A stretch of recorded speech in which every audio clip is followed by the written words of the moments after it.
목소리가 아이고. 네, 목소리가 안 들렸네요. 마이크가 안 켜졌었습니다. 아이고, 죄송합니다.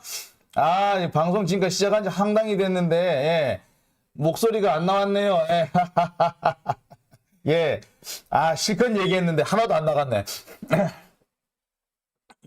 아, 마이크를 킨다고 켰는데 제가 마이크를 못 켰네요. 예, 죄송합니다. 제가 지금 조금 컨디션이 안 좋으니까 클릭을 한다고 클릭을 했는데 미끄러졌어요.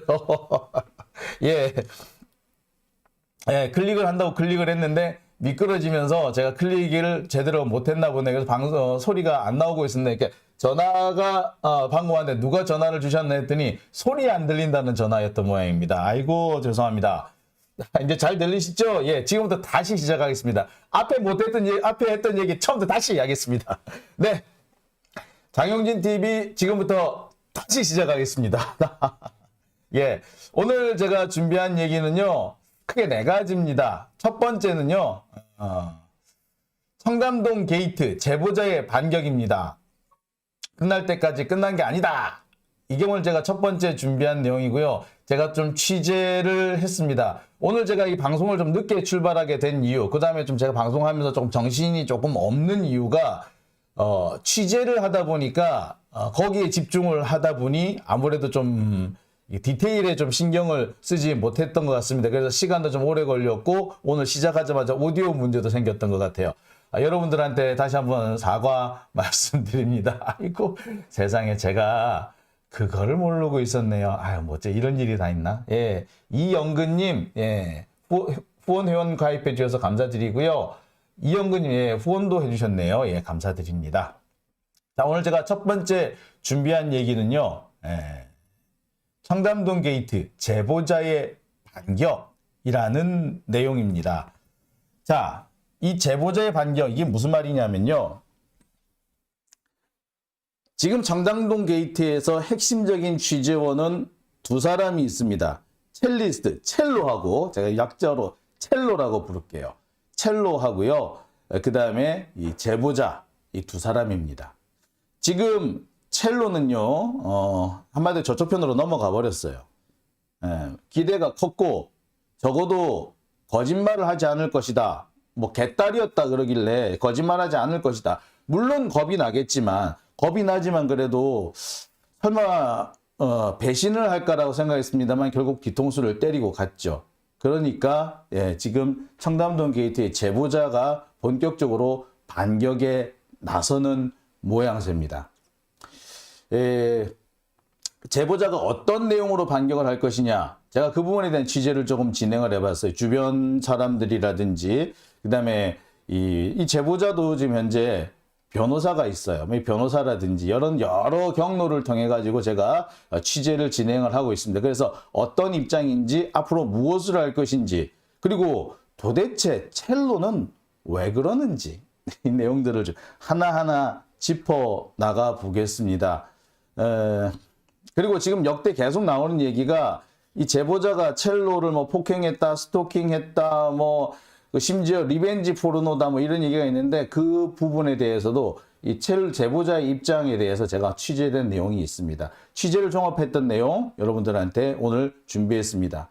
제가 지금까지 이 청담동 게이트와 관련해서 어느 정도 좀 거리를 둬왔던 게 사실입니다. 뭐 절 그렇게 뭐 취재 안 한다고 구박하던 사람들이니 알아서 어련히 잘 하겠지라고 생각을 했습니다만, 글쎄요, 뜻밖이죠. 그래서 제가 본격적으로 취재에 나서 보기로 했습니다. 제가 드리고 싶은 말씀은요, 지금까지 나왔던 얘기들은 일단 제껴두고 제가 처음부터 하나하나 취재하고 확인해 나가는 내용으로 여러분들한테 소개해 드리겠습니다. 진짜 진실이 무엇인지, 어느 한쪽에 치우친 게 아니라, 누구 한쪽의 얘기를 듣는 게 아니라 정말 제대로 된 얘기가 무엇인지 팩트를 좀 찾아가는 그 취재를 좀 해보려고 합니다. 정말 취재를 이렇게 하라고 제가 하고 싶은 정석대로, 교과서대로 한번 진행을 해볼까 합니다. 그리고 나오는 대로 여러분들한테 말씀드리겠습니다. 그리고 제가 내린 결론을 강조하기보다는 시청자 여러분들께서 판단하실 수 있도록 취재 경과라든지 경위를 상세하게 설명드리는 내용도 함께 포함하겠습니다. 자, 그리고요, 이게 첫 번째 청담동 게이트 제보자의 반격이 오늘 제가 첫 번째 얘기고요. 두 번째 얘기는요, 윤석열의 이 복수극이 나날이 참 점입가경입니다. 윤석열이 이 문재인 정부 때, 그러니까 추미애 장관 시절에 징계를 받은 적이 있습니다. 정직 2개월.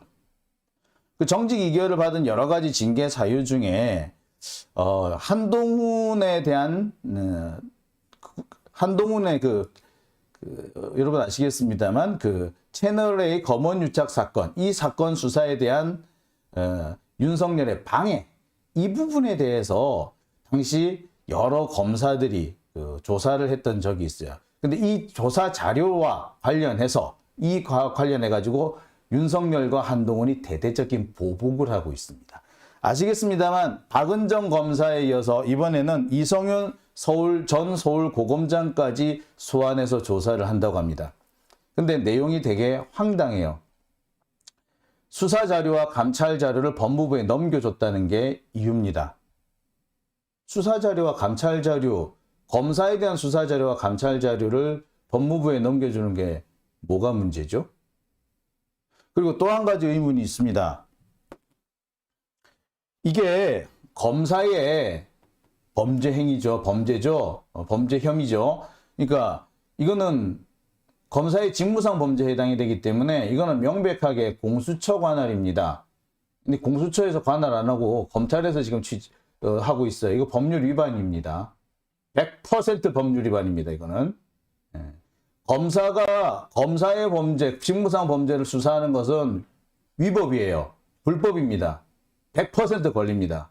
이건 공수처가 가져가야 되는 게 맞아요. 왜 공수처가 지금 가만히 있는지 모르겠습니다. 이거 공수처가 직무유기로 처벌받아야 될 사안입니다. 자, 어쨌든 요 내용.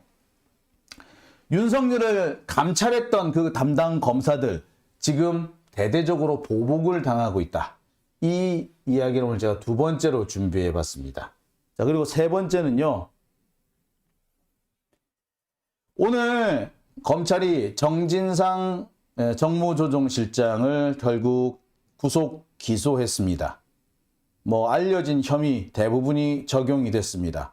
핵심적인 혐의는요, 위례신도시 개발과 관련해서 대장동 일당들한테 특혜를 주고 그에 대한 대가를 받았다 이런 식인데 부패방지법 위반이 적용이 됐어요. 자, 그런데 정치적 공동체 운운하면서 마치 이재명 대표를 반드시 기소할 것 같았던, 아니 적어도 공소장 안에 공범으로 적시할 것 같았던 내용은 쏙 빠졌습니다. 정치적 공동체란 말도 빠졌어요. 왜? 그 난리를 치더니 왜? 예, 물론 이번이 끝이 아닙니다. 앞으로 어떻게 또 얘들이 무슨 짓을 할지는 몰라요. 하지만 지금까지를 보자면 일단 검찰이 벌이던 이 수사극에서 약간의 차질이 생긴 거는 분명해 보입니다. 도대체 어떤 차질이 생긴 걸까요? 어떤 차질이 생겼길래 그렇게 언론 플레이를 해가면서 마치 엄청난 비리라도 잡은 것처럼 떠들었던 검찰이 갑자기 일부 꼬리를 내린 이유. 잠시라도 이 사람들이 꼬리를 내린 애들이 아니잖아. 꼬리를 내렸어. 왜 내렸을까? 자, 그 이유를 설명을 해 드리려고 합니다. 자, 이게 세 번째 주제고요. 네 번째 주제. 우리가 정말 민주 시민들이 목이 빠져라 기다리고 있는 이상민 해임안 표결. 제발 이번 일요일에는 좀 처리가 됐으면 좋겠습니다. 근데 처리가 될까요? 이번 일요일에는 정말 이상민 해임 해임안이 표결이 되는 건가요? 지금 현재 김진표가 발목 잡고 있는데 민주당은 일부러 발목을 잡혀주는 것 같아요. 왜 이런 일이 벌어지는 걸까요? 자, 오늘 제가 준비한 네 번째 주제, 이상민 해임안 표결 일요일엔 처리될까? 제가 준비한 네 번째 주제입니다. 정말 이렇게 네 가지 주제로 준비했고요. 이 중에 정말 제가 정말 꽉꽉 눌러 담았습니다. 자료를 꽉꽉 눌러 담았고 취재를 꽉꽉 눌러 담아서 오늘 여러분을 찾아뵙는데요. 그러다 보니까 오늘 조금 만나 뵙는 시간이 늦었습니다. 하지만 알찬 시간 약속드리겠습니다. 이렇게 4가지 준비했습니다.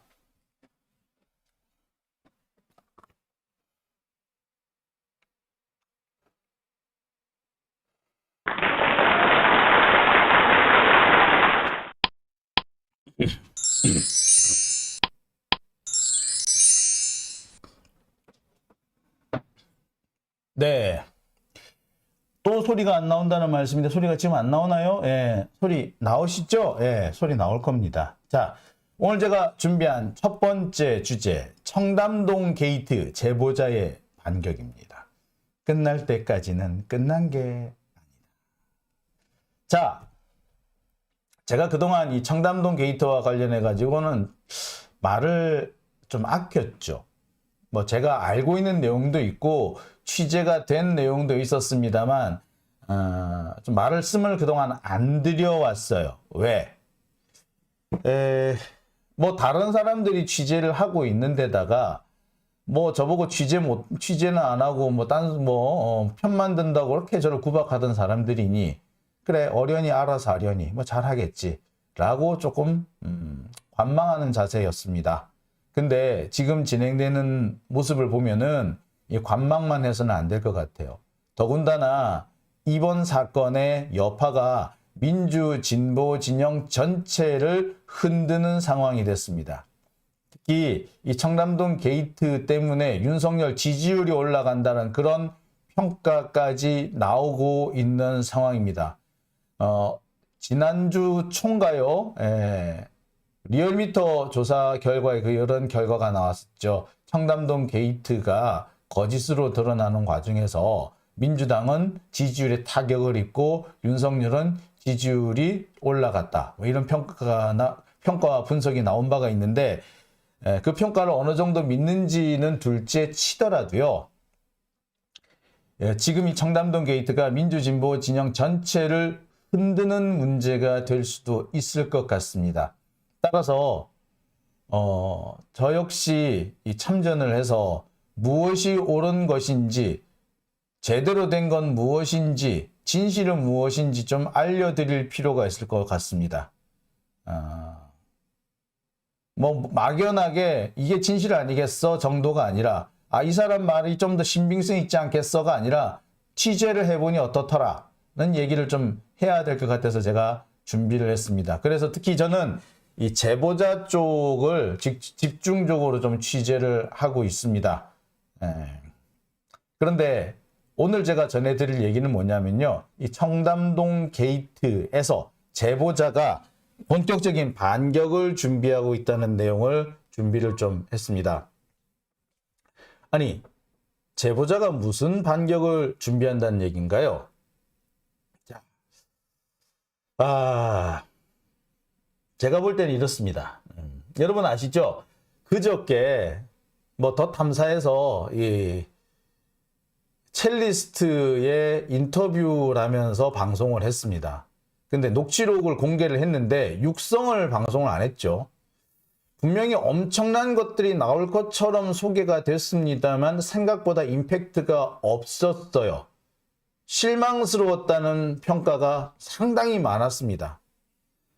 그 이유를 두고 여러 가지 설명이 나왔습니다만 또 여러 가지 분석이 나왔습니다만 뭐 첼리스트에 대한 배려가 아니냐 뭐 이런 얘기도 있었고 아니 취재 과정에서 약간 좀 어설픈 게 있다 보니까 아니 뭐 약간 좀 잘못이 있다 보니까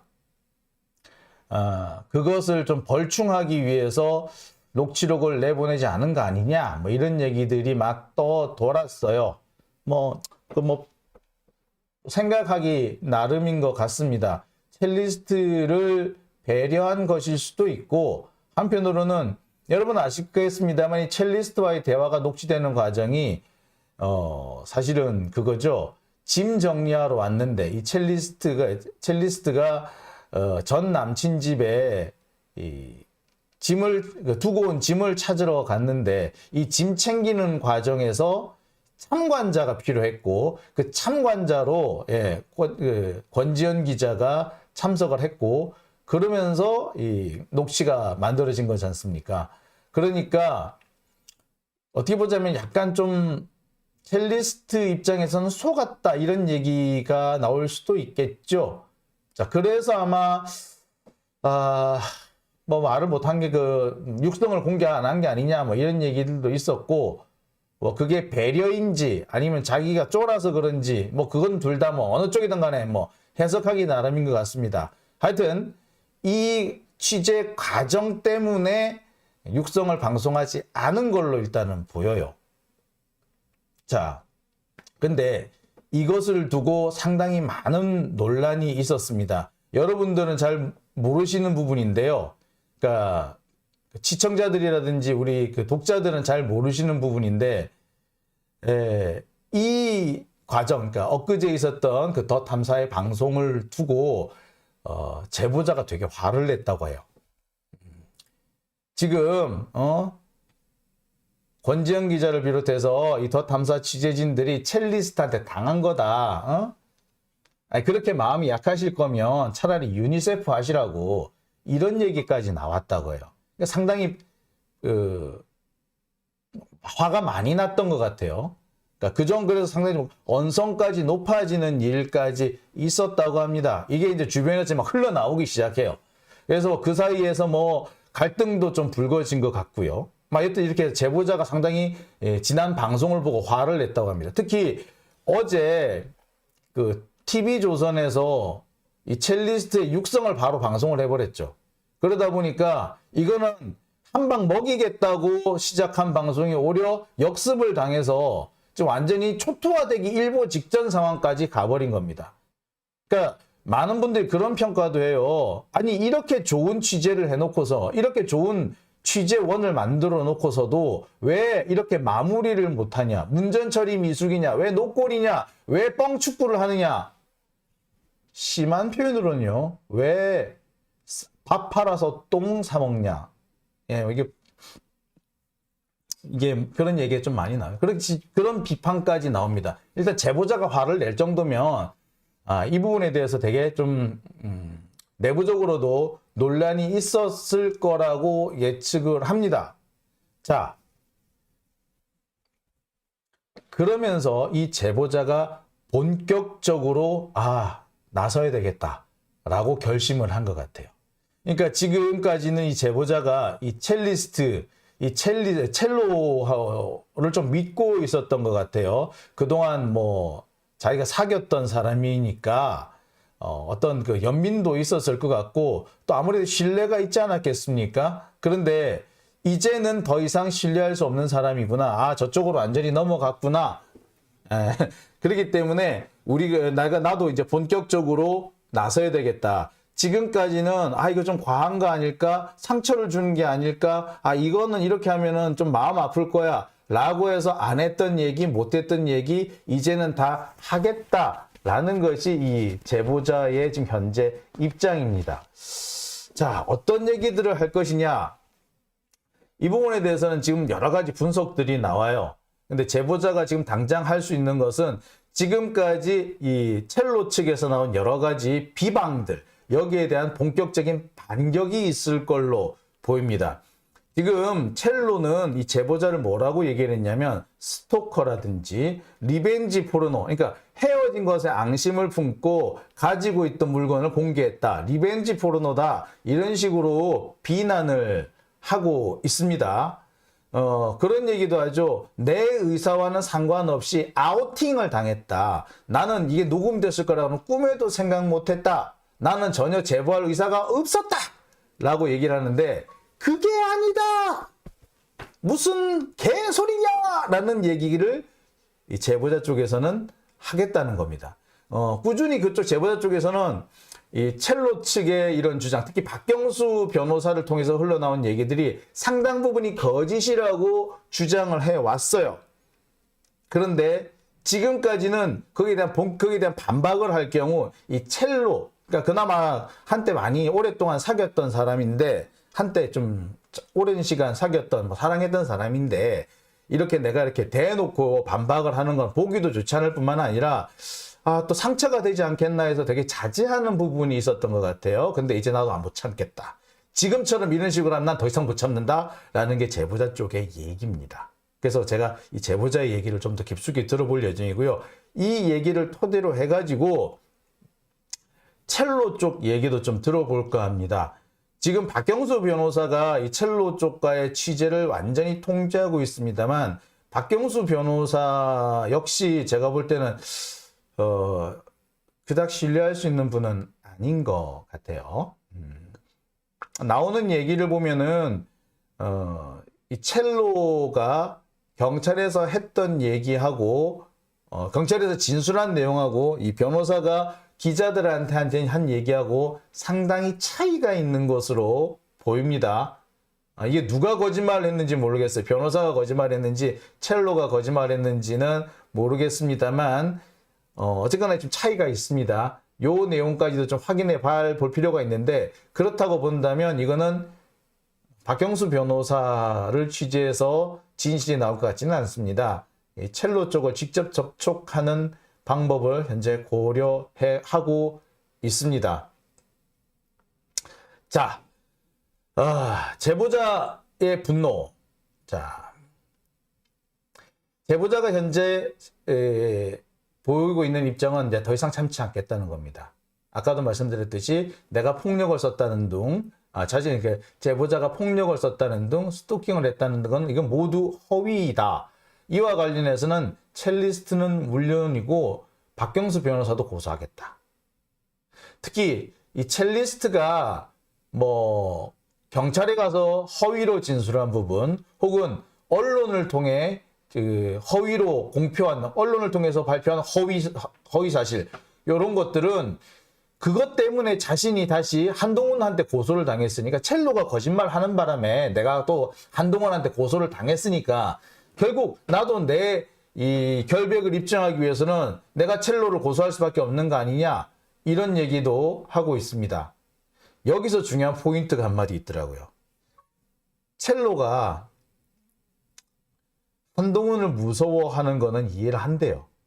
하지만 그렇다고 해서 이건 좀 심하다. 이거는 선을 넘었다. 라는 표현까지도 합디다. 그러니까 자신이 무서워서 한동훈이 무서워서 윤석열이 무서워서 이렇게 좀 빠져나가는 진술을 한 것까지는 이해하겠는데 그렇지만 여러 사람들 많은 사람들이 다치게 해서는 안 되지 않느냐. 근데 그 많은 사람들을 다치게 하고 있을 뿐만 아니라 바보로 만들고 있다. 거짓말을 해서 첼로 네가 거짓말을 해서 자 이건 심하지 않니? 그러니 나도 널 고소할 수밖에 없어 라는 입장인 거죠. 자 이렇게 되면요 사실 진실은 앞으로의 법정 공방 또는 앞으로 공개될 여러 가지 증거들을 본 뒤에 결론이 날 것으로 보입니다. 그래서 제가 말씀드린 거죠. 끝날 때까지 끝난 게 아니다. 이 청담동 최초 제보자는요. 본인이 이제부터 본격적으로 등판할 것을 예고를 했습니다. 제보자가 가지고 있는 녹취 파일이 더 많이 있는 걸로 알려져 있어요. 그리고 자동 녹음이다 보니까 앞에 게 밀려서 지워지잖아요. 근데 이것도 포렌식을 하면 다 살아나요. 예, 이것까지 현재 준비를 하고 있다는 소식입니다. 근데 뭐 제보자도 그렇고요. 뭐 여기 지금 방송 들어오신 분들도 마찬가지지 않을까 싶은데 참 너무 아쉽다라는 얘기가 많아요. 더 탐사 쪽에 취재나 방송이 너무나도 아쉽다. 정말 임팩트 있게 한 방 날릴 수 있었는데 한 방 날리기는커녕 오히려 역습을 당해서 진보 진영 전체가 상당히 큰 손실을 입게 되지 않았느냐. 좀 더 프로페셔널하고 영리할 수 있지 않았을까. 아니 그랬어야 되지 않느냐. 이런 지적들 나옵니다. 솔직히 저도 동의하고요. 사실 그 얘기를 오래전부터 하고 싶었습니다. 저 역시. 그런데 많은 사람들이 비판을 하고 있는데 제가 거기에 또 한마디 더 보태서 비판하는 거 그거는 딱 바람직하지 않은 것 같아서 그동안 말을 좀 아껴왔어요. 근데 지금 계속해서 홈런을 때려도 아쉬울 판에 자꾸 파울볼을 때리고 파울 플라이를 날리고 있으니까 제가 이게 말을 안 할 수가 없어요. 정말 이 취재원을 보호해야 할 시점에는 제대로 보호를 하지 못했다가, 아니 이번에는 정말 치고 나가야 될 그 상황에서는 또 제보자 취재원을 보호한답시고 어정쩡한 태도. 그러니까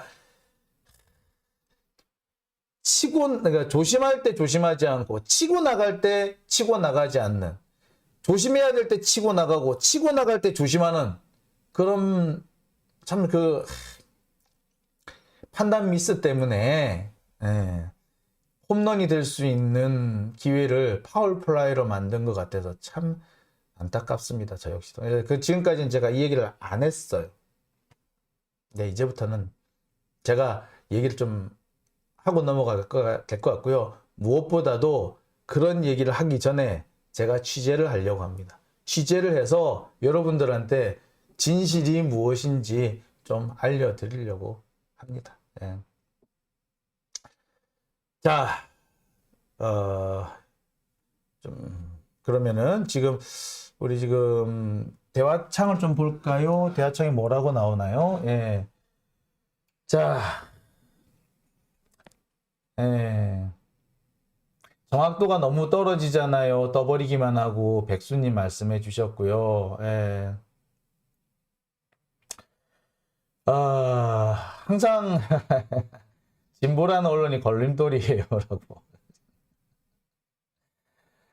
자, 아이고 속상하지요. 속이 많이 상합니다.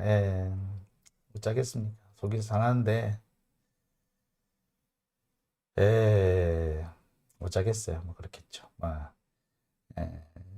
이자유인님, 진실 밝혀주세요라고 하셨고, 이미묵님도 취재로 말씀하시길 하셨고요. 취재를 해달라고 하셨습니다. 별도로 취재하시느냐고요? 예, 별도로 취재합니다. 따로 취재합니다. 같이 해가지고는 안 되겠죠? 예, 그래서 따로 취재를 할 예정입니다.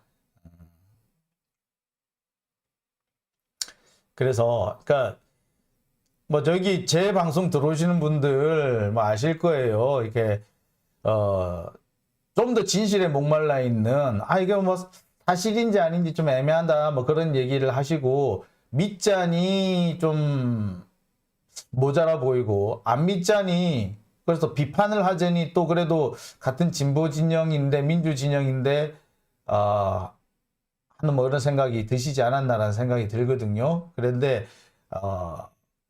제가 그 궁금증이나 갈증을 좀 풀어드리려고 합니다. 그냥 모른 척하고 있어서는 해결이 될 문제는 아닌 것 같고요. 뭐가 진실인지 좀 알아봐야 될 것 같습니다. 예. 자, 오늘 여기까지. 담비님, 제발 진실을 알고 싶어요 라고 하셨네요. 오늘 육성 방송 깠습니다. 오늘 육성 방송 깐다는 거 제가 알고 있었어요. 알고 있었고요. 육성 그걸 왜 오늘 하냐고. 지금 최초 제보자가 화가 난 부분도 그 부분이에요. 왜? 엊그저께 하지 왜 오늘 해가지고. 지금 해가지고 솔직히 TV조선한테 한 방 맞은 상태에서 이거 반격이 되겠냐, 벌충이 되겠냐, 아니 엊그저께 깠으면 이런 상황이 왔겠냐 라고 지적을 합니다. 그래서 저도 그 말에 동감해요. 자, 여기까지 하고요. 이제 다음 주제로 넘어가 보겠습니다. 자, 오늘 제가 준비한 주제가 좀 내용이 많고 좀 중요한 내용들이 많아요. 청담동 게이트 당연히 중요합니다. 근데 그것만큼 중요한 것들이 많아서 두 번째 주제를 일단 넘어가 보겠습니다.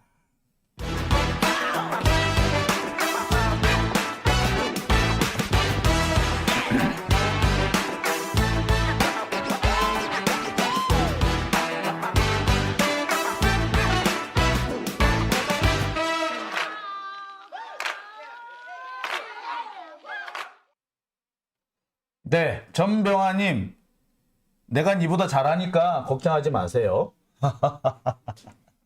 예, 내가 니보다 훨씬 잘하고요. 예, 꼭 저런 사람들이 있죠. 예, 민주 진보 진영인 척하면서 싸움질 붙이고 다니는 사람들 말입니다. 내가 그래서 뭐 하겠다고 취재하겠다고 그랬잖아. 어? 취재하겠다고. 그럼 뭐 취재하지 말라고? 버릇없는 아유 어디서 저런 진짜 아유 씨. 진짜 하여튼 이상한 사람들이 좀 많네요. 그죠? 예. 아, 예, 아유. 정신이 없다 보니까 제가 화면도 안 바꾸고, 예. 딴소리를 하고 있었네요. 예. 자, 두 번째 주제로 넘어가 보겠습니다. 두 번째 주제는요, 윤석열을 징계했던 검사들이 대거 보복 수사를 당하고 있다는 소식입니다. 그러니까 윤석열이 여러분 다들 기억을 하실 거예요. 윤석열이 여러분들 저기 추미애 장관 시절에 징계를 당한 적이 있었죠. 여러 가지 내용이 포함이 되어 있었습니다. 한명숙 총리 이 모해 위증 교사 사건을 수사 방해한 점, 그다음에 채널A 이 검언 유착 사건에 대한 수사 및 감찰을 방해한 점, 그다음에 판사들에 대해서 뒷조사를 한 점 등등, 그다음에 고발사주 사건을 사실상 방조한 점, 그다음에 이 서울 남부지검에 있었던 99만 원 사건인가요? 술 접대 검사 사건과 관련해 가지고 감찰을 방해한 점, 뭐 여러 가지 혐의들이 있었어요. 이 혐의들로 당시에 윤석열 검찰총장이 징계를 받습니다. 정직 2개월. 기억하시죠? 자, 근데 이 정직 2개월 징계에 참여했던 검사들이 줄줄이 윤석열로부터 보복을 당하고 있다는 겁니다. 이거는 사적인 보복인 거죠. 그리고 이거는 글쎄 사적인 보복을 넘어서서 이거는 불법이죠. 한동훈이 그렇게 주장하고 있는 보복범죄입니다. 보복범죄는요 탄핵감이에요. 한동훈은 지금 다른 사람을 뭐 보복범죄로 뭐 고소를 하고 어쩌고 하는데 진짜 보복범죄로 고소당해야 할 사람은 한동훈입니다. 자, 한동훈 같은 경우에는 지금 어떤 짓을 하고 있느냐? 바로 윤석열을 감찰하는데 투입됐던 검사들, 박은정 검사, 이성윤 검사, 심재철 검사, 이런 사람들에 대해서 현재 대대적인 수사와 징계를 하고 있습니다. 근데 여러분 아시잖아요. 윤석열 징계 처분 1심에서는 징계가 정당하다는 판결이 나왔습니다. 그런데 2심에 들어가자마자 한동훈이 변호사를 확 바꿔버렸죠. 제가 그것을 두고 이거는 한동훈이 법률을 위반한 것이다. 그리고 이거는 탄핵감이다라고 분명히 말씀을 드렸을 겁니다. 여러 차례 말씀을 드렸어요. 자, 왜 그러냐? 윤석열 징계 처분 취소 소송 같은 경우는 원고가 누구야? 윤석열이야. 피고는 누구야? 대한민국 정부야. 대한민국 정부의 대통령이 누구야? 윤석열이야. 근데 대한민국 정부를 법률적으로 대표하는 사람 누구? 한동훈이야. 근데 한동훈이나 윤석열이 사실상 원고잖아. 원고인과 동시에 피고죠. 자, 이런 경우에는 양측을 모두 대리한 쌍방 대리에 해당하기 때문에 어떻게 해야 된다? 윤석열과 한동훈이 한쪽 특별 대리인을 선임을 해야 됩니다. 그래서 윤석열과 한동훈이 직접 이 사건을 관장하는 것이 아니라 다른 특별 대리인, 법원 등이 선정하는 특별 대리인이 이 사건을 맡도록 해야 하는데 그렇게 하지 않고 한동훈이 지가 계속 쪼물락대고 변호사 바꾸고 이러고 있다. 그래서 이건 뭐다? 탄핵감이다! 라고 말씀을 드렸습니다. 자, 그런데 변호사 바꾸고 뭐 어쩌고 저쩌고 하는 거를 거기서 그치지 아니하고 이제 뭐라고 있다? 그 당시에 징계와 감찰에 참여했던 검사들에 대해서 보복 수사를 벌이고 있다. 이거는 한동훈이 그렇게 좋아하는 법치주의를 위반한 거죠. 지멋대로 아니야. 아니 민주당 국회의원들은 왜 이거를 묻지 않는지 모르겠어요. 왜 이 사건은 왜 따져 묻는지 물어봐. 아니 이 사건부터 따져 물어봐야 될 거 아니야. 왜 이렇게 처리를 하십니까? 이거 이렇게 돼야 되는 거 아닙니까? 여기에 손대면 이 탄핵감 될 수 있다는 거, 탄핵 소추될 수 있다는 거 아세요? 라고 따져 물어봐야죠. 그런데 그 부분은 안 하고 계속 딴 거를 하니까 계속 물리고 말리고 발리지. 정말 답답하기 이를 데 없습니다. 어쨌거나 지금 현재 윤석열을 징계한 검사들이 대거 보복 수사를 당하고 있다. 자, 여러분 제가 한동훈을 고소의 달인이다 하고 말씀을 드렸던 거 기억날 겁니다. 자, 그런데 이제 보니까 고소의 달인이 아니고 뭐의 달인이다? 예, 사실은 고소의 달인이라기보다 보복의 달인이죠. 복수의 달인이라고 보는 게 더 맞을 것 같아요. 한동훈은 자기가 기분 나쁜 사람, 자기가 조금이라도 불리한 것을 당했던, 자기를 조금이라도 기분 나쁘게 했던 사람은 반드시 보복을 합니다. 대표적인 사람 여기 있죠. 한동훈한테 숱하게 보복당한. 자, 그리고 지금까지 벌어지는 모든 과정을 보면은 한동훈은 보복의 연속이에요. 보복범죄의 최고봉은 한동훈이죠. 누가 그걸 따라갈 수 있겠어요? 당장 정진웅 검사 보세요. 그 독직 폭행 사건.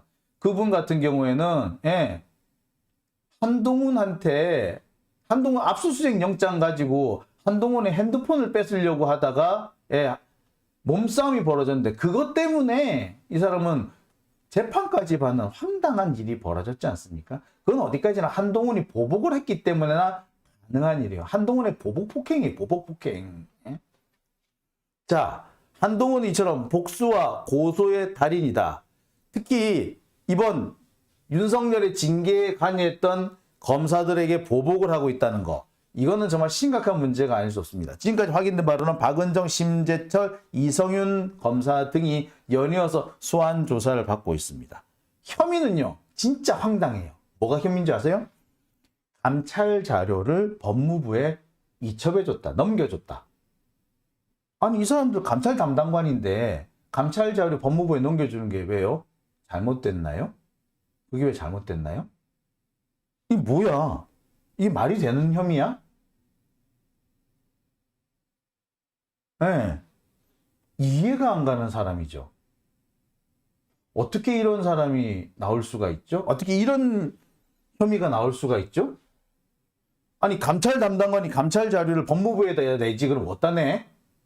근데 이게 왜 수사 이유가 되나요?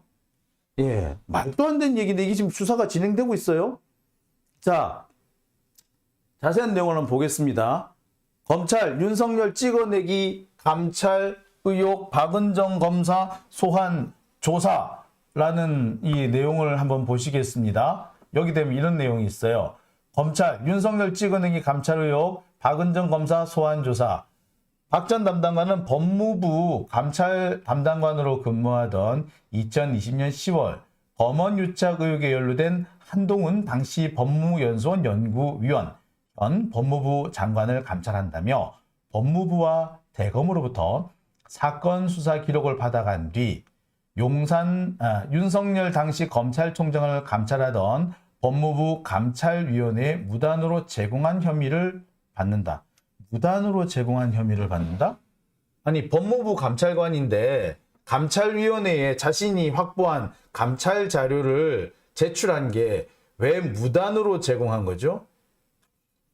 박은정 검사는 당시 법무부 감찰 담당관이었어요. 그리고 자신이 감찰한 내용을 감찰위원회에 제출했어요. 그런데 이게 왜 무단으로 제공한 혐의가 되죠? 그리고 법무부와 대검은 법무부 산하기관 아닙니까? 법무부의 외청 아닌가요? 그런데 검찰 자료를 법무부로 보냈는데 그게 왜 문제가 되죠? 이게 왜 소환 조사를 받아야 될 정도가 되죠? 말도 안 되는 거죠.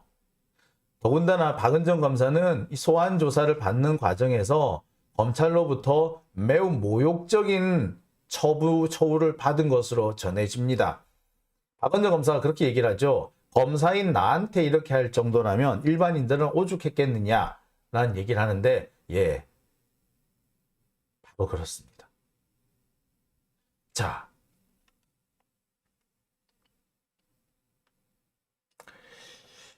근데 여기서 잠시 짚고 넘어가죠. 지금 언론에서 윤석열 찍어내기 감찰 의혹이라고 그러는데 실은 윤석열의 범죄 행위, 윤석열 그 징계가 맞아요. 윤석열 감찰이에요. 윤석열 감찰. 근데 이게 왜 찍어내기라고 하는지 모르겠는데 이거는 정말 윤석열과 한동훈의 입장에서 그대로 윤석열과 한동훈의 입장만을 반영한 네이밍이 아닌가라는 생각이 드는데 윤석열 감찰이에요. 그냥 정상적인 감찰이에요. 그리고 원래 감찰은 찍어내려고 감찰하지 그냥 합니까? 그런데 왜 찍어내기 감찰이라는 식으로 얘기를 하죠? 자, 어쨌거나 이게 뭐냐면은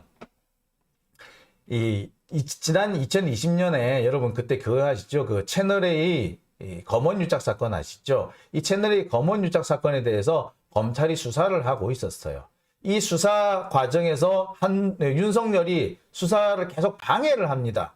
그래서 뭐 이게 맨 처음에 대검 감찰본부에 있었던 것을 중앙지검으로 내려갔다가 중앙지검에서 뭐 인권 담당관이 했다가 뭐 어디서 했다가 왔다 갔다 하잖아요. 이게 다 뭐다? 사실은 윤석열이 한동훈에 대한 수사를 방해한 거였단 말이야. 한동훈에 대한 수사 방해였다고. 윤석열의 수사 방해 행동이었단 말이야. 그런데 이거를 감찰을 했습니다. 당시 추미애 장관이.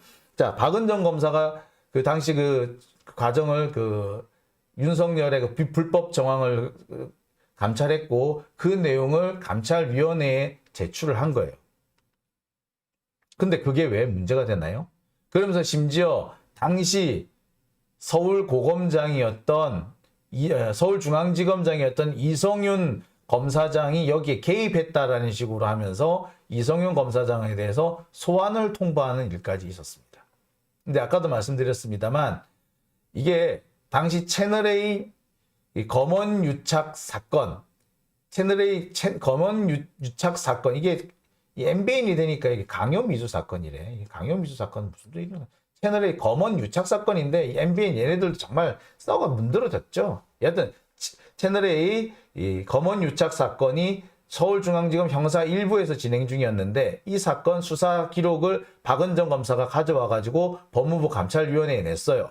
근데 이 과정에 이성윤 당시 서울중앙지검장이 개입을 했다. 이건데 아니 이거 당시 이 사건 서울중앙지검 형사 1부가 수사하던 이 사건은 한동훈과 윤석열에 대한 사건이었어요. 당연히 이 사건 수사 내용을 확보해서 법무부 감찰위원회에 넘기는 건 당연한 겁니다. 당시 감찰이 왜 진행이 됐다고요? 윤석열이 서울중앙지검 형사 1부에서 진행되던 한동훈에 대한 수사를 방해했다는 게 이 감찰의 핵심이었어요. 그런데 그럼 당연히 수사 기록을 감찰 담당관이 확보해서 감찰위원회에 제출하는 건 정상 아닙니까? 근데 이게 왜 수사 대상이 되죠? 수사 대상을 지금 돼 있는 상태죠. 이거 설명이 딱 한 가지밖에 안 돼요. 이걸 위법이라고 하려면 하나밖에 없습니다. 이걸 위법이라고 하는 사람들은 사고 방식 자체가 한동훈의 보복. 한동훈이 지금 한동훈과 윤석열이 박은정 검사하고 이성윤 검사, 심재철 검사 등에 대해서 보복을 하고 있는 거야. 감히 지를 징계하려고 했다 이거지. 감히 윤석열을 징계하려고 해? 니들 맛 좀 봐라! 라고 하고 있는 게 지금의 상황이다 라고 보시면 됩니다. 참 이 너무한 거죠. 황당한 내용 아니겠습니까? 자, 참. 근데 왜 이런 짓을 할까요? 이 황당한, 그러니까 누가 보더라도 말이 안 되잖아. 감찰 담당관이 감찰 결과를 감찰위원회에 제출한 게 이게 뭐가 잘못이에요? 이게 왜 뭐가 잘못이야? 그걸 감찰 담당관이 감찰 대상자의 범죄 행위, 감찰을 받아야 될 그 비위 행위에 대해서 수사한 자료가 있어서 그 수사한 자료를 받아왔는데 그게 왜 문제가 되죠? 그러니까 이건 보복이기 때문에 가능한 얘기예요. 자, 근데 이렇게 무리한 짓을 왜 하는 걸까요?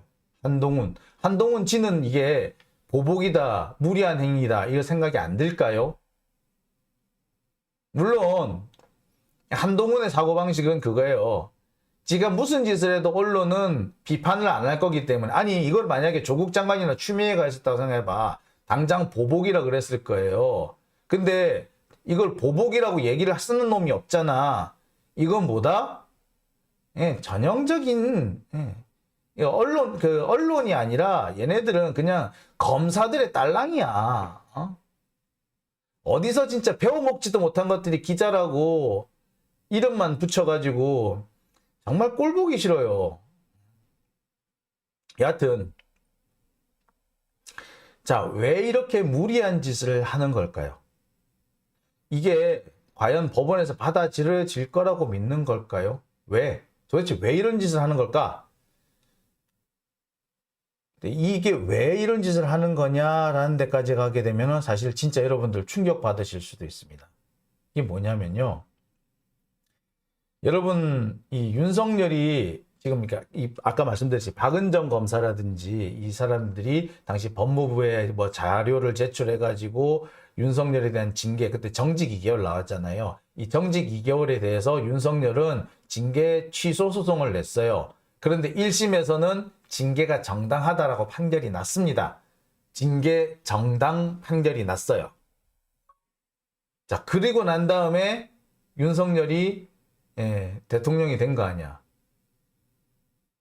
그러니까 어찌 된다? 원고도 윤석열, 피고도 윤석열 이렇게 돼버린 거예요. 상황이. 자, 윤석열은 이 사건 2심에서의 상황을 결론을 뒤집어야 돼. 어떻게 뒤집으면 될까?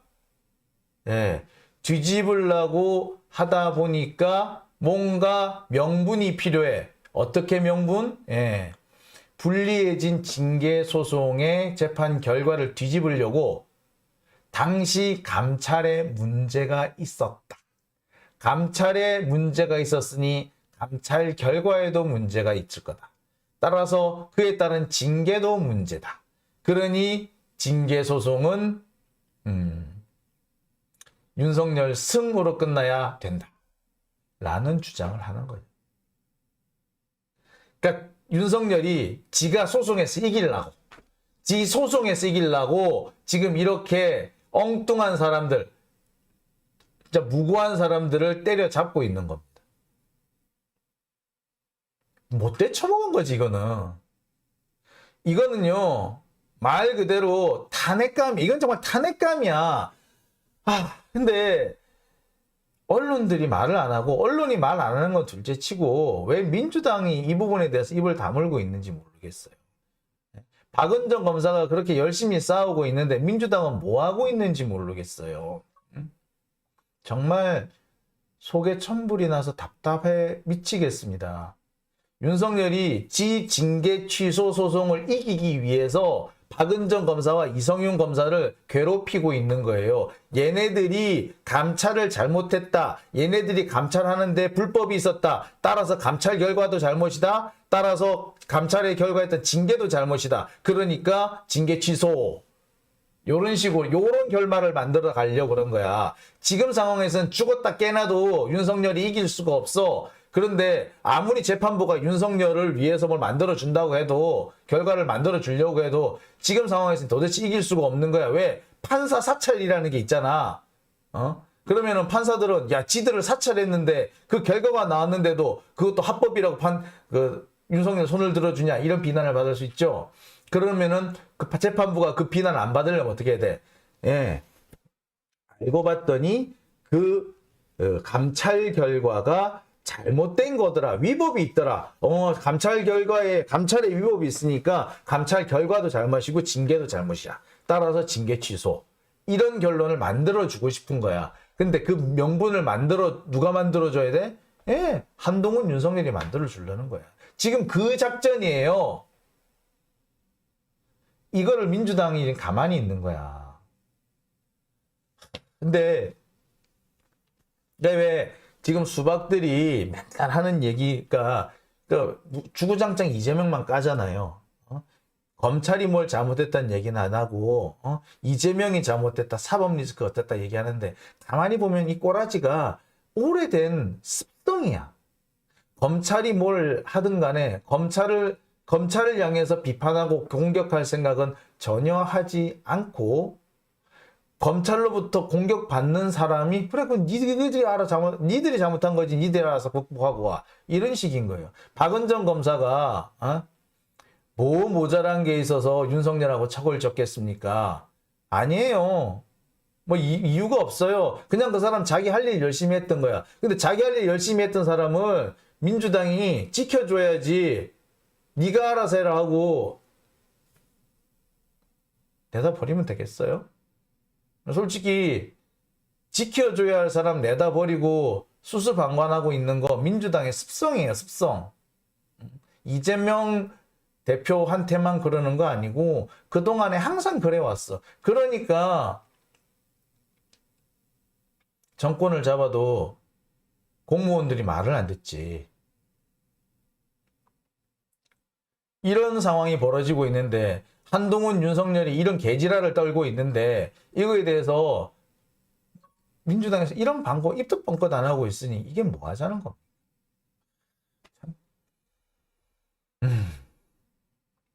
참 답답합니다, 답답해. 이거 정말 심각한 문제예요. 단순히 박은정이나 이성윤 검사에 대한 보복이 아니고요. 보복을 뛰어넘어 그 이면에는 윤석열 징계 취소 소송을 자기들이 승소로 이끌기 위해서, 지금 같아서는 윤석열이 질 것 같으니까 어떻게든 재판 결과를 뒤집으려고 하는 짓이다. 우리 이것을 좀 명심하고요.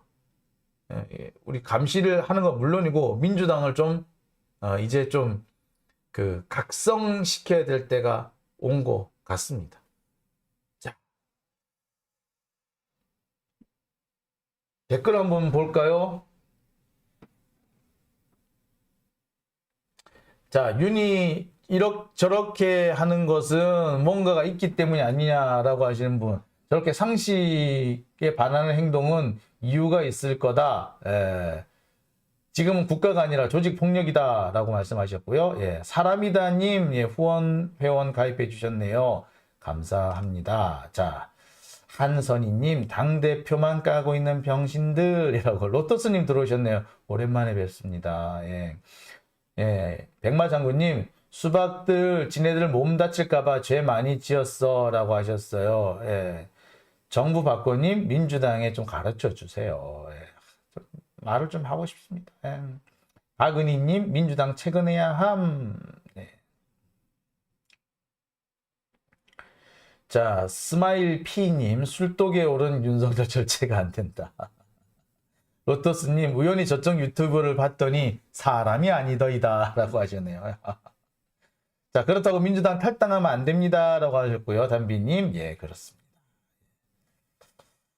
자, 오늘 두 번째 주제는 여기까지 하고요. 다음 얘기로 넘어가 보겠습니다.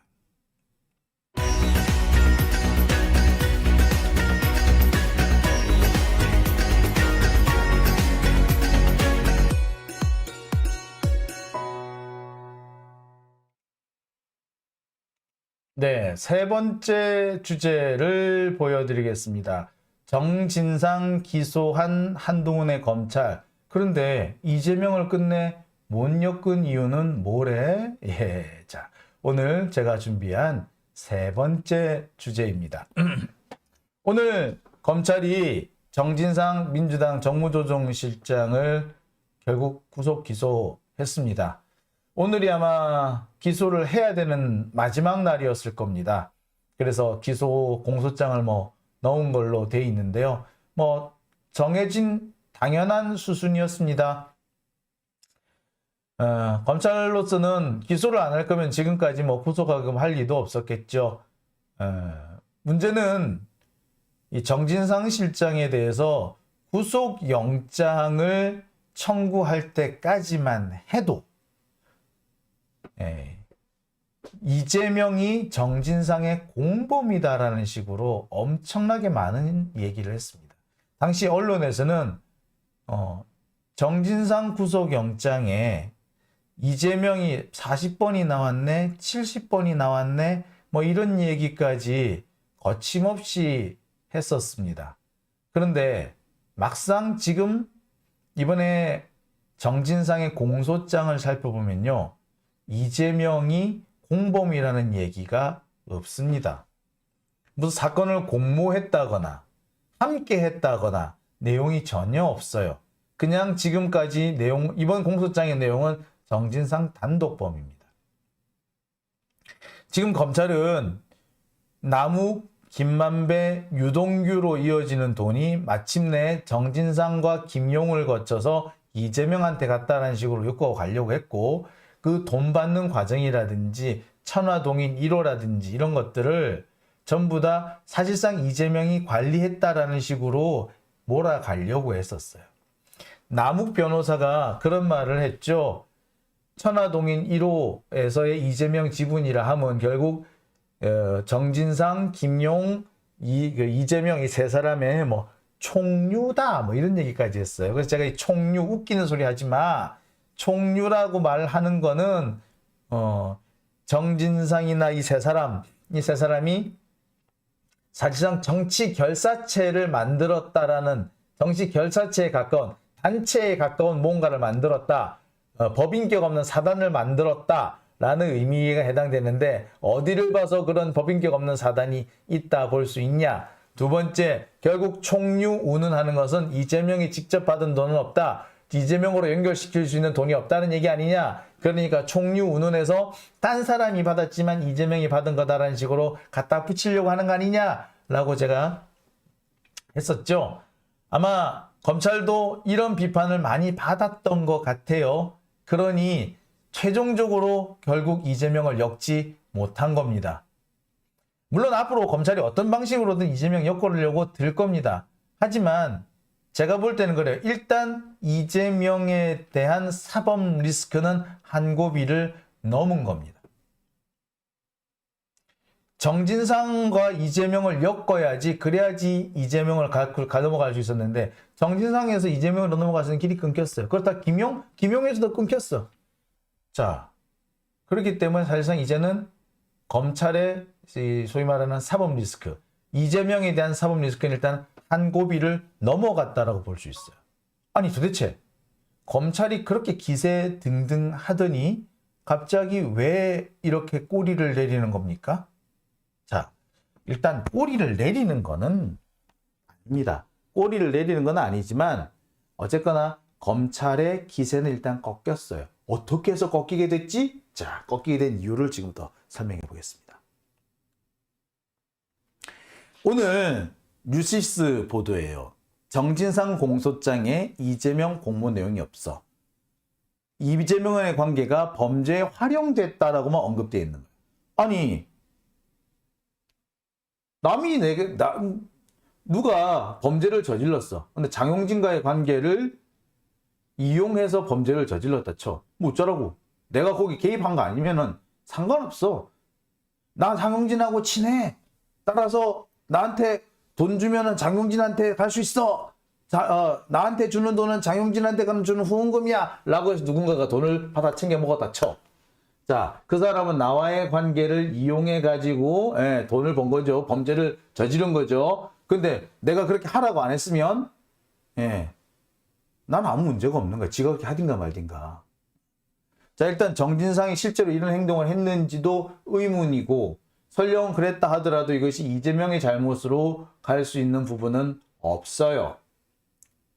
자, 구체적으로 기사를 한번 볼게요. 공소장에서 이 대표를 공모자로 적시하지는 않은 것으로 알려졌다. 압수수색 영장에 담겼던 정치적 공동체라는 표현도 공소장에서는 빠졌다. 검찰은 정치적 공동체 대신 정치적 동지라는 표현으로 둘 사이를 설명했다. 동지지 뭐 누가 뭐라 그래? 동지라는 얘기는 다 했잖아. 지금 상태로 보면은 검찰이 일단 한 발 물러섰어요. 왜 물러설 수밖에 없었지? 왜 이러지 얘들이? 의심스럽죠. 자, 뭐 이 말이 얘기가 나와서 말인데 제가 한 가지 좀 전해드릴까 합니다. 누가 어떤 유튜버가 저랑 친하다고 이렇게 떠버리고 다니는 사람이 있다죠. 저하고 형 동생 관계라고 얘기하는 사람이 있다는데 그 사람이 누군지는 모르겠으나 저 누구랑 형 동생 잘 안 해요. 저 정말 친한 사람하고도 형이란 말 잘 못 불러요. 선배라는 말은 잘 써요. 제가 정말 가장 많이 쓰는 호칭은 선배예요.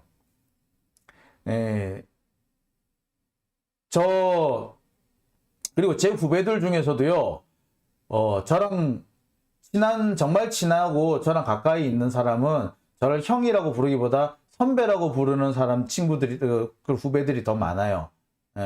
그래서 저는 형, 동생이라는 표현을 좀 힘들어해요. 왜냐면 제가, 형, 동생이 아니잖아. 그치? 진짜 친한 사람, 개인적인 관계가 성립이 내가 오랫동안 만나왔던 친구라든지 내가 학교 다닐 때부터 아는 친구라든지 그럼 형 동생이 맞죠. 예? 근데 내가 사회에서 만난 지 한 1, 2년 정도밖에 안 돼. 근데 형 동생 하기엔 좀 그렇잖아. 그죠? 그리고 형 동생 하는 사이 중에서 제일 사고가 많이 터지더라고. 그래서 아무나 형 동생이라고 잘 안 합니다. 남이 저를 형 또는 형님이라고 부르는 거는 제가 굳이 막지는 않아요. 하지만 제가 누구를 형이라고 부른다거나 형님이라고 잘 안 불러요. 진짜 친한 사람이 아닌 다음에는. 주로 웬만한 사람들한테는 그냥 선배라고 부릅니다. 형이라고 할 때는 정말 친한 사람이에요.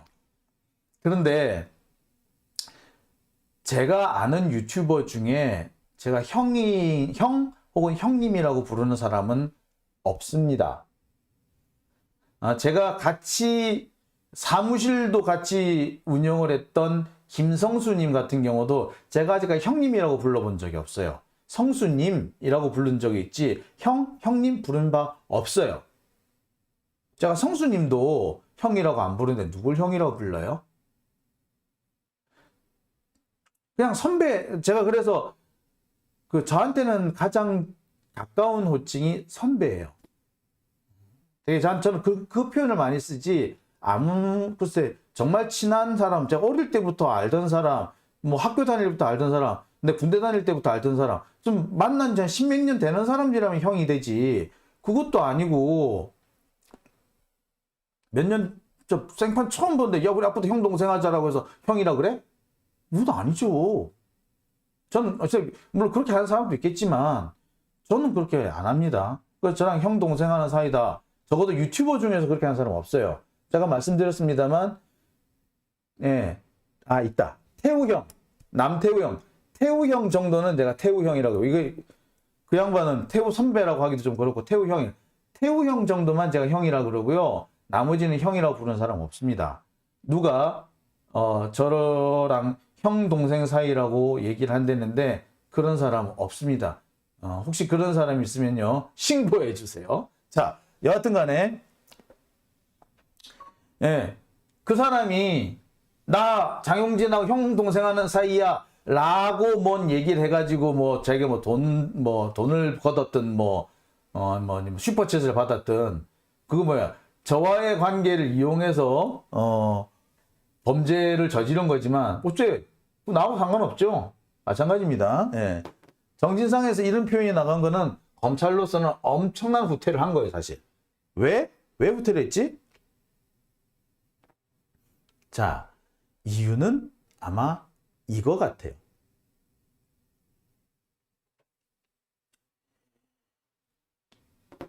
김만배가 일단 지금 현재 검찰 마음대로 움직여주지 않는 것 같습니다. 자, 김만배가 지금 이렇게 얘기를 합니다.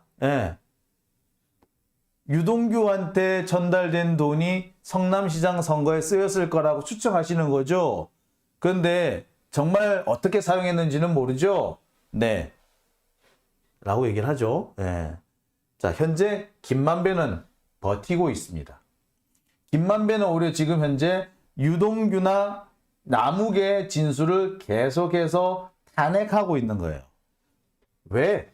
제가 볼 때는 일단 이 김만배의 입장이 유동규나 남욱하고는 많이 틀려요. 뭐 당장 많이 알려진 얘기로는 뇌물이나 정치자금을 인정할 경우에 김만배가 져야 될 형사 책임이 훨씬 무거워지기 때문에 그런 게 아니냐라는 얘기가 있죠. 그것도 맞을 거예요. 그리고 무엇보다도 이해관계가 다르다라는 얘기도 있습니다. 자, 그런데 잠시만요. 이거 조금 이게 손을 좀 봐야겠네요. PPT가 조금 잘못 만들어졌습니다.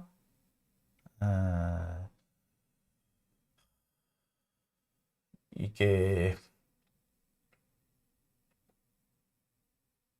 왜 이렇게 됐을까?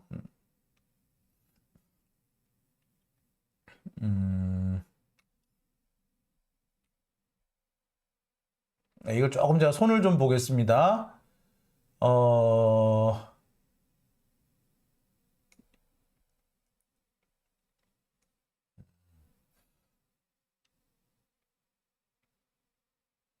자, 다시 한번 PPT를 다시 한번 해보겠습니다.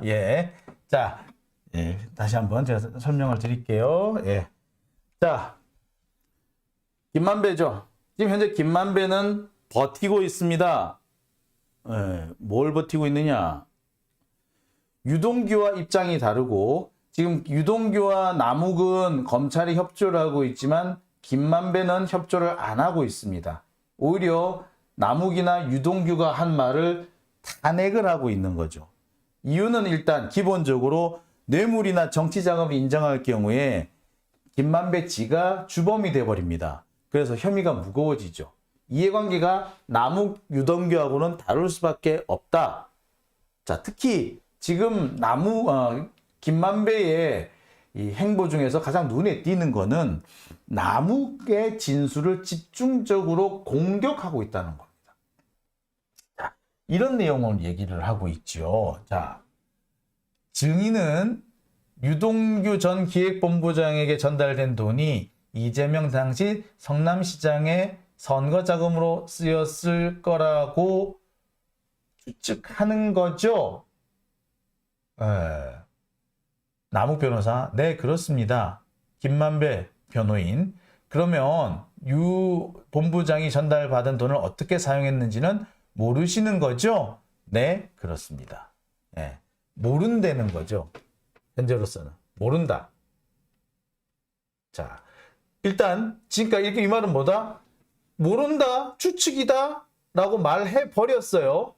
그러니까 남욱의 지금까지 진술들, 특히 언론에 나와가지고 언플했던 그 내용들은 다 사실이 아니다라는 말을 스스로 남욱이 인정해버리게 되고, 인정하도록 만든 사람이 김만배 측이죠.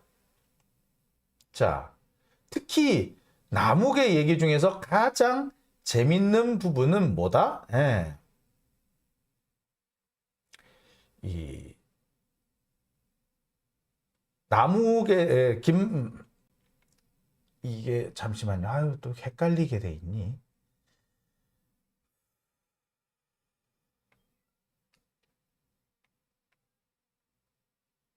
네. 참 깝깝하네.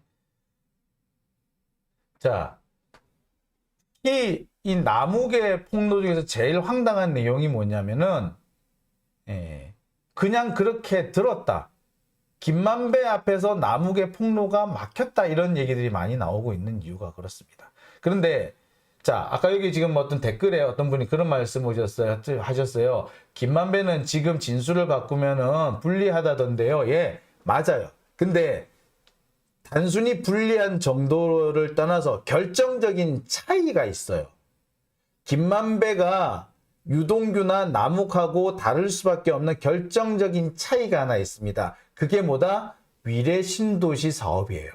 이 위례 신도시 사업은 대장동 사업의 예행 연습이다라는 식으로 이렇게 지금 많이 알려져 있는데, 이 위례 신도시 사업을 남욱과 유동규가 주도를 했고 김만배는 약간 서브였어요. 그러다 보니까 이 위례 신도시 사업에서 뭐 돈을 주고 받았네 어쨌네 하는 것들은 전부 다 유동규 남욱이 걸립니다. 그리고 이 위례 신도시 사업에서 얻은 이익을 그 성남시장 재선 뭐 자금으로 썼다는 게 지금 검찰의 얘기예요. 즉 이 부분은 뭐다?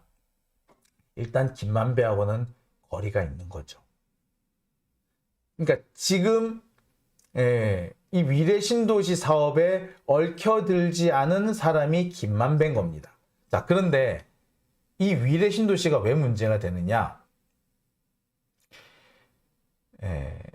여러분 아시겠습니다만 남욱하고 유동규가 석방이 됩니다. 10월 달에 석방이 되죠. 근데 석방을 앞두고 얘네들이 이 위례 신도시 사업으로 재차 기소가 돼요. 구속도 됩니다. 이래가지고는 구속 기간이 연장될 수도 있는 상황이 됐어요. 그런데 여기에서 결정적인 문제가 생기죠. 자, 이 위례 신도시 사업으로 기소를 한다, 구속을 한다라고 하고 있었는데, 그 직후에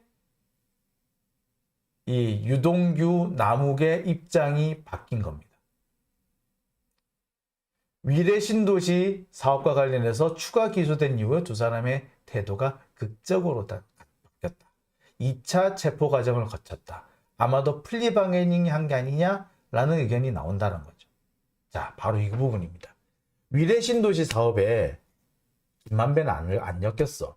따라서 위례 신도시 사업의 수사 결과가 어떻게 나오든 간에 김만배하고는 일단 직접적인 연관은 없습니다. 그러면 김만배하고 유동규는 유동규와 남욱은 어떠냐? 유동규와 남욱은 위례 신도시 사업으로 얽힌 게 있어요. 그리고 지금까지로는 위례 신도시 사업이 김용 정진상으로도 연결된 걸로 나옵니다. 자, 따라서 유동규하고 남욱은 이 위례 신도시 사업에서 또 추가 처벌을 받으면 징역이 늘어나게 될 우려가 있어요. 자, 검찰은 그랬겠지. 야, 위례 신도시는 빼줄게. 빼줄 테니까 대장동 좀 풀어라. 우리가 원하는 대로 한번 풀어봐. 라고 할 수가 있죠. 근데 만배는 뭐라고? 김만배는 위례 신도시 사업에 걸린 게 없어. 지금까지는 적어도.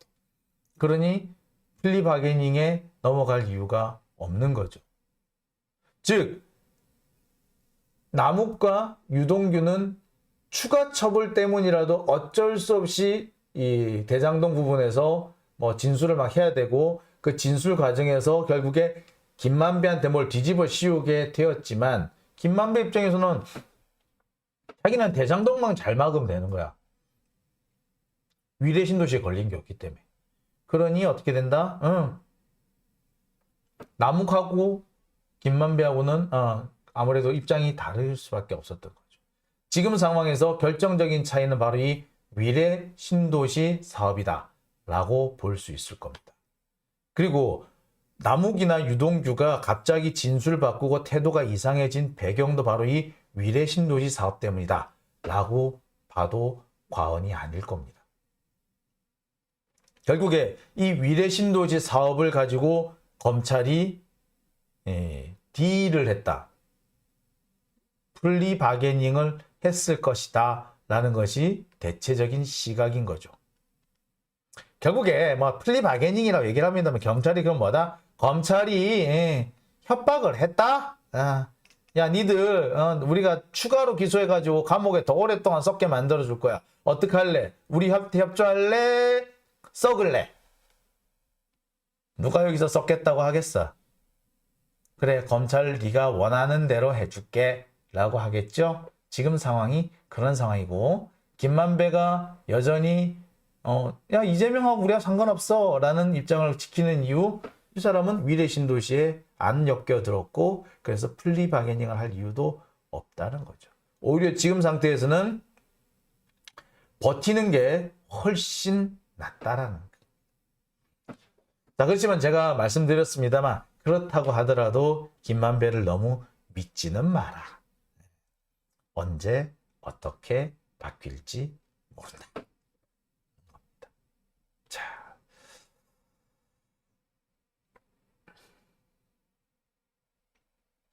최일남님, 화천대유의 자회사인 천화동인 1호는 김만배가 1호, 2호는 김만배 부인, 3은 김만배의 누나, 4는 5는 정영학, 6은 이렇게 조우영, 7은 배성준이라고 하셨고요. 그 다음에 김용관, 정지상 어떤 관계도 없습니다라고 하는데, 여러분 짚고 넘어가야 될 게 있습니다. 김만배는 부인이 없습니다. 아직까지 솔로예요. 싱글이에요.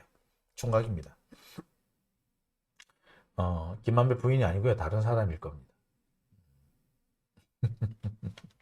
네, 네. 제가 알기로는 김만배 부인 없어요. 예, 그거 다시 한번 확인해 보시기 바랍니다. 제가 만배형이랑 하루 이틀 아는 것도 아니고 그 사람이 결혼을 했는지 안 했는지 그걸 모르겠어요. 예. 압니다. 예.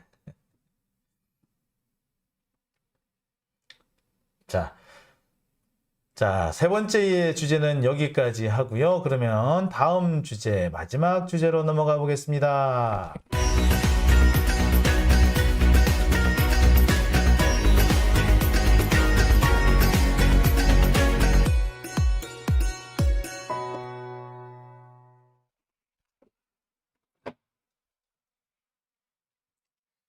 자, 마지막 주제는요.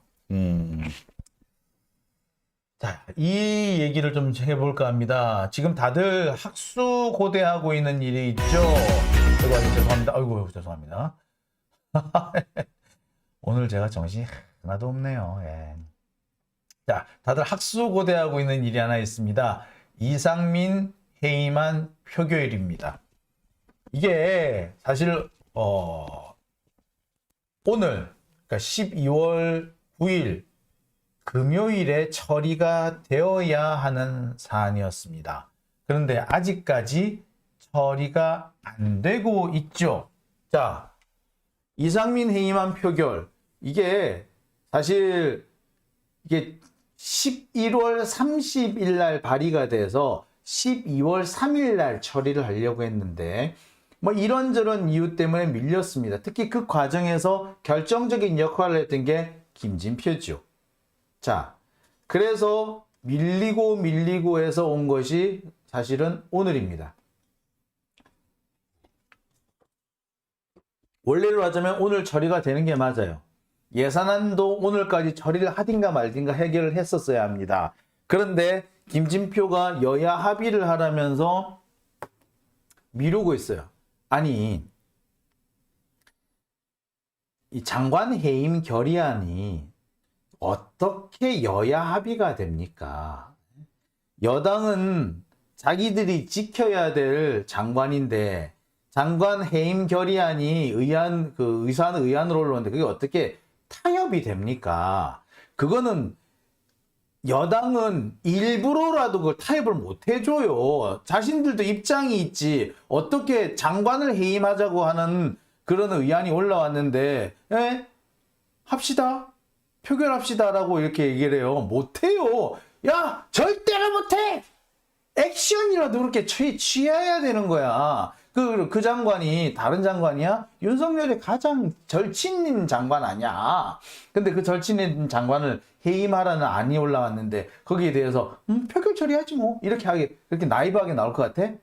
그럴 정당은 없어요. 여야를 동서고금 옛날이나 지금이나 우리나라나 서양이나 중국이나 뭐 영국이나 미국이나 다 마찬가지예요. 아무도 그거를 오케이 해줄 정당 없어요. 그러면 어떻게? 그냥 강행 처리를 하는 겁니다. 절차에 맞춰 잘 처리해야지. 이걸 누가 합의해 준다고 합의해 오세요라고 그래. 이건 의장이 미친놈인 거야. 미치지 않고서야 이런 얘기를 할 수가 없지. 아니 이게 합의가 되는 얘기예요? 아니 합의가 원래 안 되는 얘기잖아. 그리고 합의를 안 해줄 수밖에 없는 거잖아. 어느 정당이 어느 여당이 자기 당이 정권을 갖고 있는데 그 당의 장관을 해임하라고 그 안을 처리할 수 있게끔 길을 열어주는 그런 당이 어딨냐고. 막을 수 있으면 수단과 방법을 가리지 않고 막지. 그런데 그걸 여야 타협을 해보라고? 그거 안 하겠다는 얘기죠. 원래 이런 거 장관 해임 결의안 같은 경우는 원래 타협이 안 되는 거잖아. 타협이 안 되는 거기 때문에 그냥 절차에 맞춰서 진행을 하는 거예요. 이것까지도 타협을 해오라고 하는 얘기를 뭘 말한다? 안 하겠다는 얘기야. 이거는 김진표가 장난치는 거예요. 이런 거 여야 합의 이런 거 따질 문제가 아니야. 말이 되는 소리를 해야 될 거 아니야. 이게 합의가 되는 거야? 애시당초 합의가 안 되는 건이잖아요. 우리나라만 그래? 아니 영국은 이거 합의해 줄 것 같아? 미국은 합의해 줄 것 같아? 자기들이 의사 일정에 뭔가 손을 댈 수 있으면 무슨 수를 써서라도 안 해요. 그런데 그럼 어떻게 해야 돼? 그냥 절차대로 법률대로 정해진 대로 착착착 진행해 가면 되는 거예요.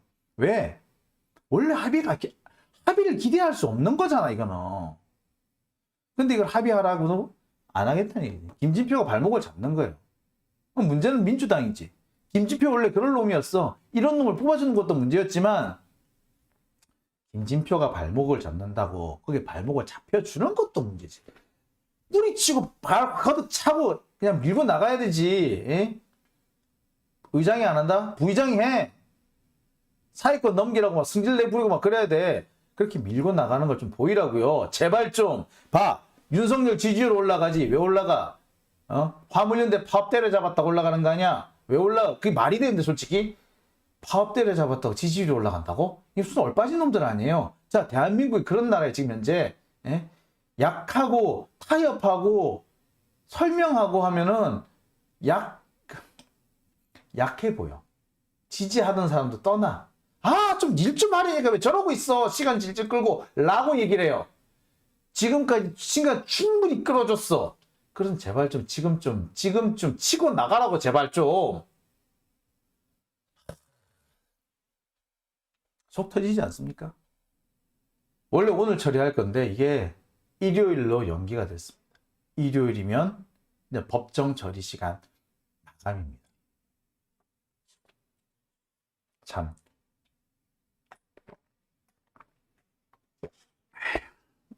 이번에 통과가 안 되면요.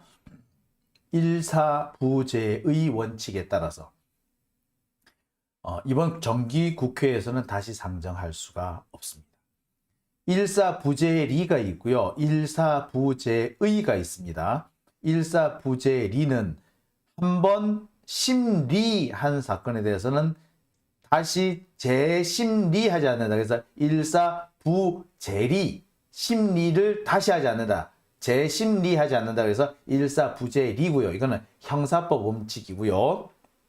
일사부재의, 한번 토의한 거는 다시 의사 목록에 올리지 않는다. 일사부재의. 일사부재의 원칙에 따라서 일단 정기국회에는 해임 건의안을 못 올리게 됩니다. 따라서 이번 일요일이 마지막 데드라인인 거죠. 김진표가 어떻게 할지 좀 봐야 되겠어요. 김진표가 어떻게 하느냐에 따라 가지고 우리도 정말 참지 말아야 될 것 같습니다. 박병석에 의해서 김진표까지 정말 꼴상사나운 짓들을 하는 이 국회의장들이 많은 것 같습니다. 뭐 많네요. 문희상부터 그 아들한테 자기 지역구 물려주려고 그렇게 추태를 부리는 모습도 그렇고요. 참 보기 흉하죠.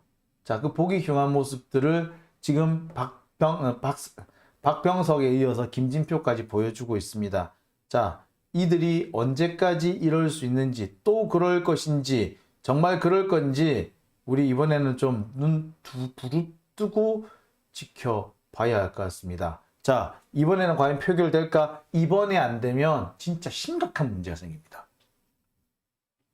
내년까지 이 사건 이걸 처리를 못해요. 그렇게 되면 어떻게 된다? 민주당은 밀립니다. 아마 이렇게 되면은 그 예산 부분도 상당히 처리하기 힘들 거예요. 이렇게 되면 윤석열은 2연승을 거두는 거예요. 화물연대 파업부터. 3연승이 되네. 이 첼로 건부터 해가지고 화물연대 건 해가지고 그 다음에 이상민 해임까지 3개 연속을 지 마음대로 하게 되는 거야. 소수 정당임에도. 자, 그렇게 되면은 민주당 지지자들은 맥이 빠질 거고 윤석열 지지자들은 기세가 오를 겁니다. 이 기세 지금 꺾어야 되는 이 기세를 꺾지 못하면은요, 민주당 앞으로 상당 기간 동안 정권 주도권을 뺏깁니다. 전국 주도권 뺏겨요. 그러면은 다음 선거 불리해집니다. 그리고 검찰의 수사 더 강해질 겁니다. 따라서 일요일이 정말 중요한 날이 될 겁니다.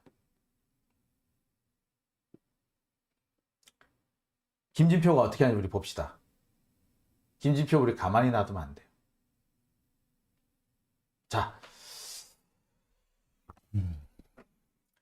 자, 이제 우리가 좀 적극적으로 움직여야 되는데, 제가 지금까지는 촛불 집회에 많이 나가달라고 말씀을 드렸습니다만, 이제는 촛불 집회에 나가서 좀 구체적인 얘기를 좀 해야 될 것 같다라는 생각이 들어요.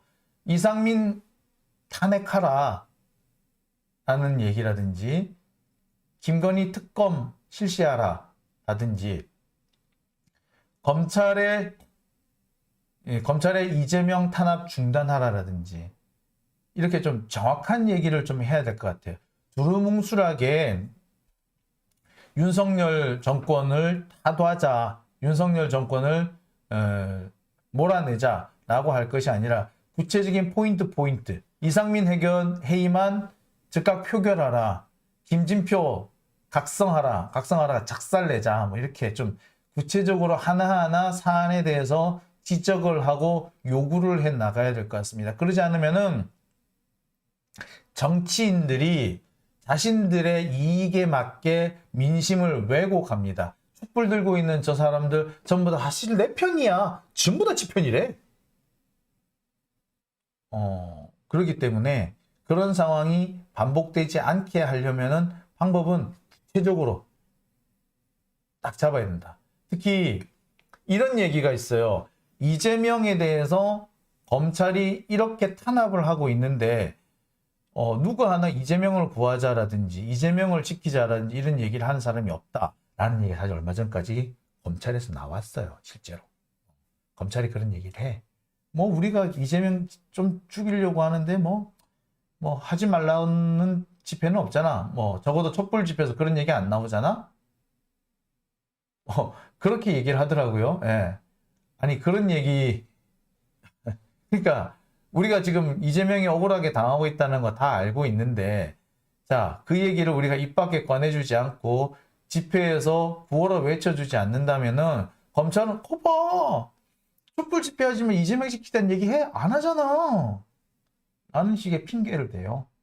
말도 안 되는 얘기인데 말을 하지 않으면 합니다. 우리가 이렇게.